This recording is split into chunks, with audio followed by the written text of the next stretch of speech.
কথা একটু মনোযোগ দিয়ে শুনুন। আমি আপনাদেরকে বললাম যে 4 শ্রেণীর পশু কোরবানির জন্য বৈধ: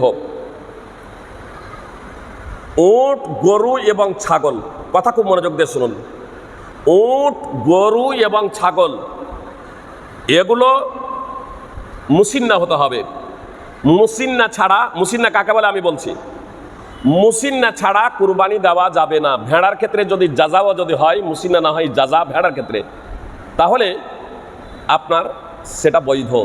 কিন্তু উট এবং গরু এবং ছাগল মুসিন্না ছাড়া কুরবানি করা বৈধ নয়। এ বিষয়ে রাসূল সাল্লাল্লাহু আলাইহি ওয়াসাল্লামের একেবারে স্পষ্ট হাদিস আছে, বুখারী মুসলিম সহ বিভিন্ন হাদিস গ্রন্থে হাদিস রয়েছে। এখন জাজা কাকে বলে? ভেড়ার জাজা বৈধ। জাজা কাকে বলে? জাজা ইমাম ওয়াকির নিকটে ভেড়ার সেই বাচ্চাকে বলা হয় যে বাচ্চার বয়স 6 মাস। কেউ বলেছেন 7 মাস, কেউ বলেছেন 8 মাস, কেউ বলেছেন 10 মাস। ইমাম নাওয়াবী রাহিমাহুল্লাহ এবং ইমাম ইবনে হাজার আসকালানী রাহিমাহুল্লাহ তারা বলছেন, এবং আল্লামা নাসরুদ্দিন আলবানী রাহিমাহুল্লাহ, ইমাম শাওকানী রাহিমাহুল্লাহ, যে জাজা বলা হয়, ভেড়ার জাজা সেই পশুকে বলা হয়, সেই বয়সের ভেড়াকে বলা হয়, ভেড়ার সেই বাচ্চাকে সেই বয়সের বলা হয় যে বাচ্চার বয়স পূর্ণ 1 বছর হয়েছে।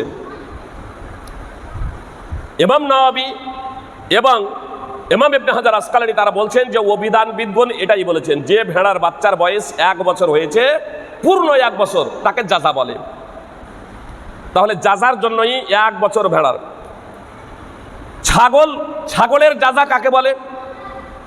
ছাগলের জাজা বলে ইমাম নাওয়াবী সহ আল্লামা নাসরুদ্দিন আলবানী, ইমাম শাওকানী এবং ইমাম ইবনে হাজার আসকালানী প্রমুখ এবং অভিধানবিদগণ তারা বলছেন, আল্লামা নাসরুদ্দিন আলবানী ইমাম ইবনে হাজার আসকালানী রাহিমাহুল্লাহ সহিহ বুখারী হাদিস নম্বর 5556 নম্বর হাদিসের ভাষ্যে, এই 5547 নম্বর হাদিসের ভাষ্যে লিখছেন ছাগলের জাজা প্রসঙ্গে, যে ছাগলের জাজা বলা হয় সেই ছাগলের বাচ্চাকে যে ছাগলের বাচ্চাটার বয়স, সেই ছাগলকে বলা হয় জাজা যে ছাগলের বয়স 1 বছর পূর্ণ হয়ে 2য় বৎসরে পড়েছে। অর্থাৎ 12 বছর হয়ে গেছে, 13-14 মাসে যে ছাগল পড়ে গেছে সেই ছাগলটাকে বলা হয় আপনার জাজা, যতক্ষণ পর্যন্ত তার দুধ দাঁত ঝরে না যায়। বিষয়টা বুঝে এসেছে না আসেনি? আপনার কিছু কিছু আলেম বলছেন যে না, ছাগলের জাজা বলা হয় যে ছাগলের বয়স 1 বছর।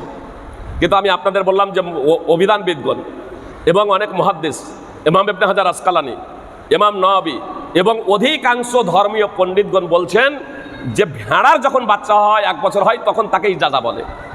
আর ছাগলের বাচ্চার আগে, ছাগলের আগে ভেড়ার জাজা হয়। আর মুসিন্না কাকে বলে? মুসিন্না ছাড়া বৈধ নয় গরু, উট এবং ছাগল। তো মুসিন্না কাকে বলে?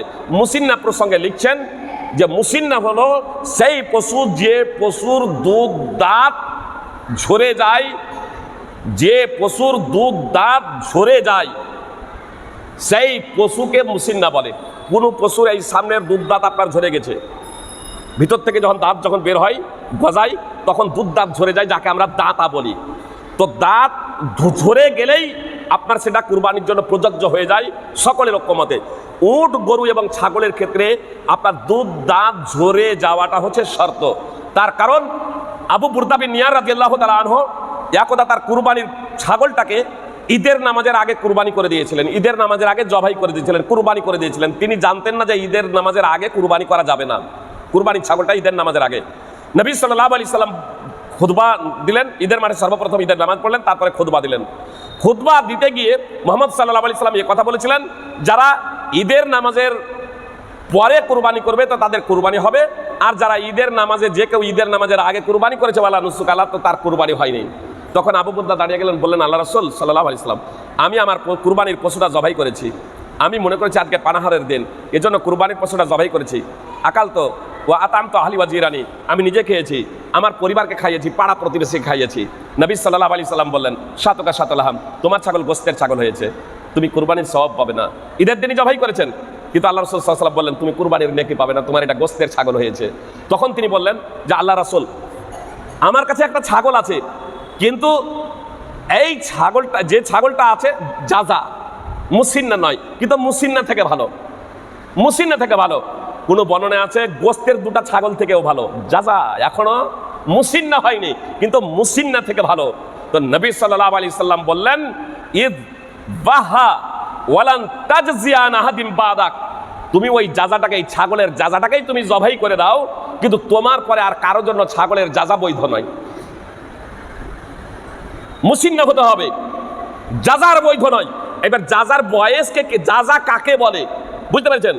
যাজার বয়সকে নিয়ে কেন্দ্র করে কেউ বলেছে যাজার বয়স যখন যাজা 1 বছরের নিচে, বুঝতে পেরেছেন? কিন্তু সমস্ত অভিধানবিদ বলছেন, ওবাইদুল্লাহ মুবারাকপুরি মিশকাতের যিনি ভাষ্য লিখেছেন মিরাত, তিনিও বিস্তারিত আলোচনা করেছেন। ইমাম নওয়াবী মুসলিমের ভাষ্যকার, সহিহ বুখারীর ভাষ্যকার ইমাম ইবনে হাজার আসকালানী রাহিমাহুল্লাহ তারা প্রত্যেকেই বলেছেন যে ছাগলের যাজা তাকে বলে যেটা দ্বিতীয় বৎসরে পদার্পণ করে, আর যখন দুধ দাঁত ঝরে যায় তখন সেটা হলো মুসিন্না, বয়সের সাথে কোনো সম্পর্ক নেই। এই কথাটা একটু বিস্তারিতভাবে আপনাদের সম্মুখে উপস্থাপন করলাম শুধু এই কারণেই যে কোনো অনুবাদক বুখারী মুসলিম বা বিভিন্ন হাদিসের অনুবাদ করতে গিয়ে যেখানে যাজা শব্দটা এসেছে সেখানে 6-7 মাস লিখে দিয়েছেন। ছাগলের যাজা মানে 6-7 মাস, যেখানে আছে সহিহ বুখারী হাদিস লাইসা ইনদি ইল্লা যাজা, আমার কাছে যাজা ব্যতীত কোনো আর পশু নেই। অন্য জায়গাতে এই যাজাটা ছাগলের আছে, এটা স্পষ্ট শব্দ এসেছে। তো আবু বুরদা বলছেন আল্লাহ রাসূলকে, যিনি ঈদের নামাজের আগে কুরবানি করে দিয়েছিলেন, যে আমার কাছে যাজা ব্যতীত কোনো আর পশু নেই। তো মুহাম্মদ সাল্লাল্লাহু আলাইহি সাল্লাম তখন বললেন যে ঠিক আছে, তুমি এটা জবাই করো, তাহলে তোমার পরে আর কারোর জন্য বৈধ নয়।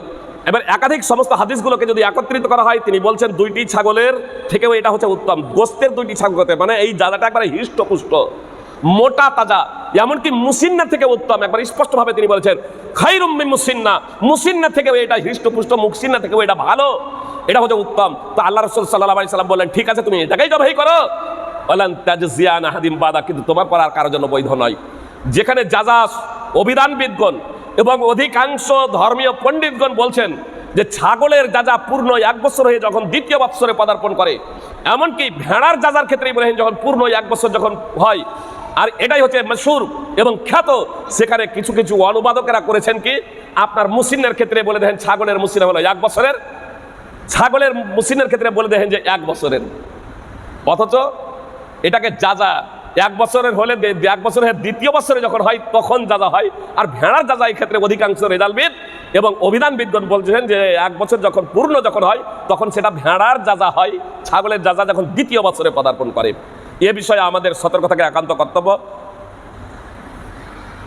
তাহলে আমরা উট, গরু এবং ছাগল এক্ষেত্রে বাড়ির পোষা হোক বা কিনা হোক, যেখানে বয়সের কোনো কথা উল্লেখ করা হয়নি, আর বয়সকে কেন্দ্র করে ওলামায়ে কেরাম এবং ইমামগণ, অভিধানবিদ ইমামগণ, মুহাদ্দিসিনে কেরাম যেখানে মতানক্য করেছেন, বরং অধিকাংশ ইমামদের মতে, অধিকাংশ অভিধানবিদদের মতে এবং অধিকাংশ মুহাদ্দিসিনদের মতে, অধিকাংশ ধর্মীয় পণ্ডিতদের মতে যদি ছাগলের বয়স 1 বছর হয় আর বাড়ির পোষাও যদি হয়, যদিও কিছু কিছু আলেম বলেছেন এটা বৈধ, কিন্তু এটাকে বৈধ তারা বলছেন না। তার কারণ এটা হলো যাজা, আর আল্লাহ রাসূল সাল্লাল্লাহু আলাইহি সাল্লাম বলেছেন যে যাজা তোমার পর আর কারোর জন্য বৈধ নয়। এজন্য সতর্কতামূলক আমাদের সেই পশু কুরবানি করা একান্ত কর্তব্য যে পশুর দুধ দাঁত ঝরে যাবে, ভেড়া ব্যতীত যে পশুর দুধ দাঁত ঝরে যাবে সেই পশু দ্বারা আমরা কুরবানি দেবো। আপনাদের বলি, ছাগল এবং ভেড়াতে ভাগাভাগি চলে না, কিন্তু উটে এবং গরুতে ভাগাভাগি চলে। গরুতে সর্বোচ্চ 7, উটে সর্বোচ্চ 10, উটের সর্বোচ্চ 10, গরুতে সর্বোচ্চ 7 কুরবানির ক্ষেত্রে। হাদির ক্ষেত্রে উটে এবং গরুতে উভয়ই আপনার 7, তবে কুরবানির ক্ষেত্রে আপনার গরুতে 7 ভাগে সর্বোচ্চ এই জন্য বললাম একাই দেন আলহামদুলিল্লাহ, দুজনে দেন আলহামদুলিল্লাহ, 2 জন 3 জন 4 জন 5 জন 6 জন 7 জন। কারো ভাগা কেউ যদি ভাগাতে কুরবানি দেন তাহলে কারো ভাগা 7 ভাগের 1 ভাগের যাতে কম না হয়, বেশি হলে কোনো সমস্যা নেই। 7 ভাগের বেশি আপনার 1.5 ভাগ দিচ্ছেন, 2.5 ভাগ দিচ্ছেন, 2 জনে দিয়ে দিলেন 3.5 ভাগ করে, 4 জনে দিয়ে দিলেন, 3 জনে দিয়ে দিলেন, 4 জনে দিয়ে দিলেন, কোনো সমস্যা নেই। কিন্তু কারো ভাগা যাতে 7 ভাগের 1 ভাগের কম না হয়, বিষয়টা এই ধরনের।